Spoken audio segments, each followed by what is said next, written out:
Hi, I'm Robin Lee Hatcher, and I'm going to be reading today to this little bear. I tried reading to my dog, Boo Bear, but she decided she wanted to chase the cat instead. I'm coming to you sheltered in place in Boise, Idaho, and I'm going to be reading to you from my novel, The Shepherd's Voice, which was winner of the RITA Award for Best Inspirational Romance. It opens with a poem. Wandering child, I am here, I am near, I speak, do you listen? Arms open wide, I wait, I call, I woo, I weep. No matter how far you run, how high you climb, how low you sink, I do not change, nor does my love for you. Return today, heed the shepherd's voice. Come home, my child, come home. Chapter 1, July 1934. Gabe Talmadge felt the backside of his navel running against his spine. An interesting sensation, he thought, before losing consciousness. He ran from the darkness. He always ran, and it always followed. There was no escaping it. There never would be. The darkness would always be with him, hovering nearby, waiting to encompass him, enfold him, devour him. It would be easy to let it overtake him, to allow it to. Are you hurt? The soft feminine voice came from a great distance. Mister? A hand slipped beneath his head, a small hand with a touch as gentle as the voice. Can you hear me? Gabe opened his eyes. A shadowy form leaned forward, the bright light of midday glaring behind the woman, blinding him.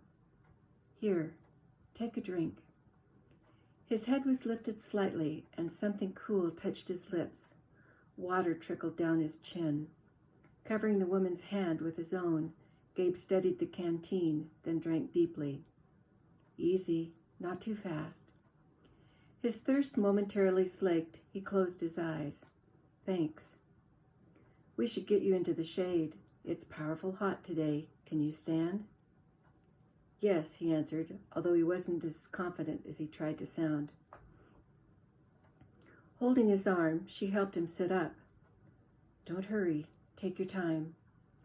He thought he could feel the earth turning on its axis, and he gritted his teeth against the sensation.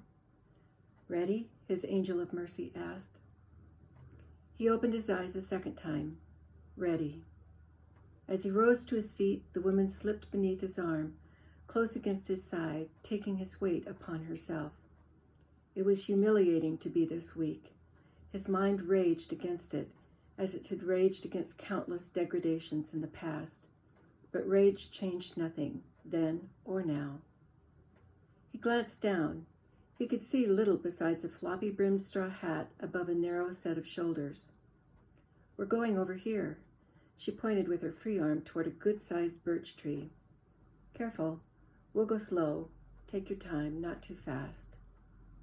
He could have told her not to worry. He was unable to do anything fast, except fall to the ground in a dead faint, which he promptly did. Well, Lord, what do I do with him now? Akira Macaulay rolled the stranger onto his back. It was difficult to judge his age, given the shaggy black beard covering gaunt cheeks. There were holes in the bottoms of his boots, and the knees of his trousers were threadbare. Both he and his clothes needed a good washing, but Akira guessed cleanliness didn't mean much when one was going hungry. I hope this hobo's not the one you sent, Lord. He's nothing but a rack of bones. I could make better use of a man who knows sheep, if that wouldn't be too much to ask. With a shake of her head, she said aloud, He'll be even less use if he dies. She stood, grabbed hold of both his wrists, then walked backwards, dragging him toward the shade. Despite his raw-boned appearance, he weighed enough to make the going hard. Sweat rolled down her spine. The stranger groaned. We're nearly there, she said. Reaching the cool shadows beneath a leafy green tree, Akira lowered her arms with a sigh of relief. He groaned again as his eyelids fluttered and eventually opened. She dropped to her knees beside him and leaned forward, waiting for his vision to clear. When she thought he could see her, she said, "Give yourself a moment. You're weaker than a newborn lamb." She glanced over her shoulder and pointed at the canteen where she'd left it. "Cam, fetch."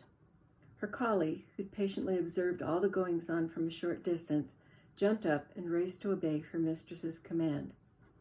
Akira returned her attention to the stranger. "When was the last time you ate something?" "I'm not sure."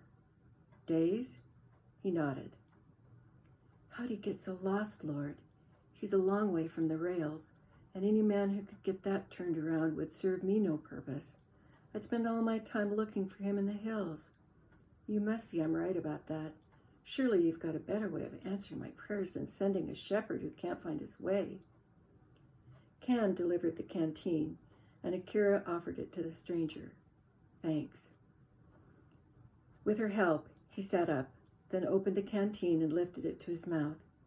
He took small gulps this time, washing the water around inside his mouth before swallowing. Finally, he lowered the canteen and met her watchful gaze. Something twisted in her belly, a reaction to the stark emptiness in his brown eyes. She didn't think she'd seen anything so sad in all her born days. Dear Jesus, he's lost in more ways than one, isn't he? "How far am I from ransom?" His voice sounded utterly hopeless. Still reeling from what she'd seen in his eyes, she couldn't think clearly enough to answer him. "I'm on the right road, aren't I, for ransom?" She swallowed. "Yes, you're on the right road.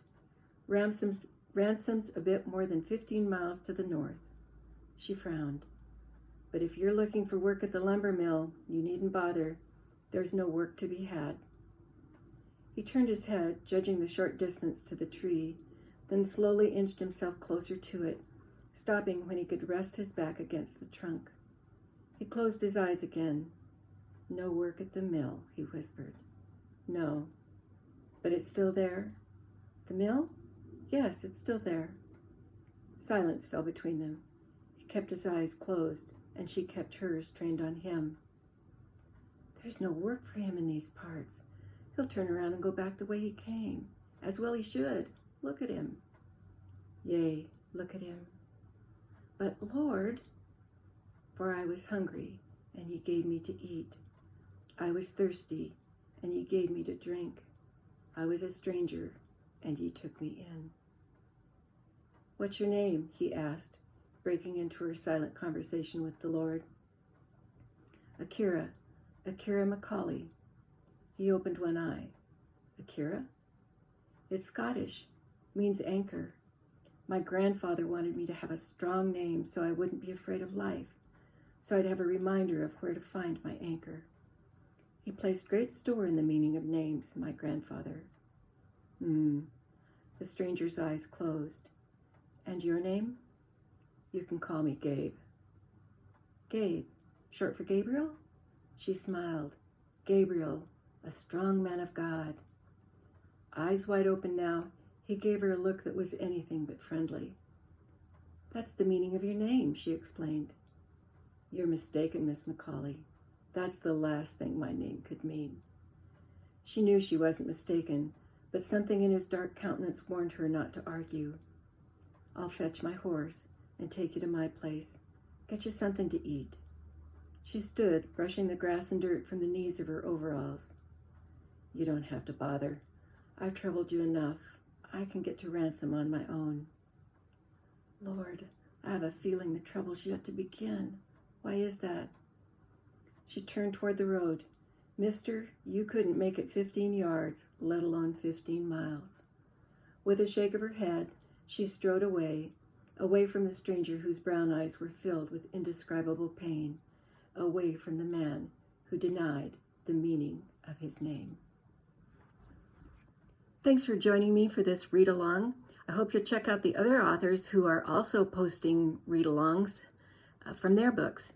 Again, mine was from The Shepherd's Voice by Robin Lee Hatcher, and it's winner of the RITA Award. Bye for now. Stay safe.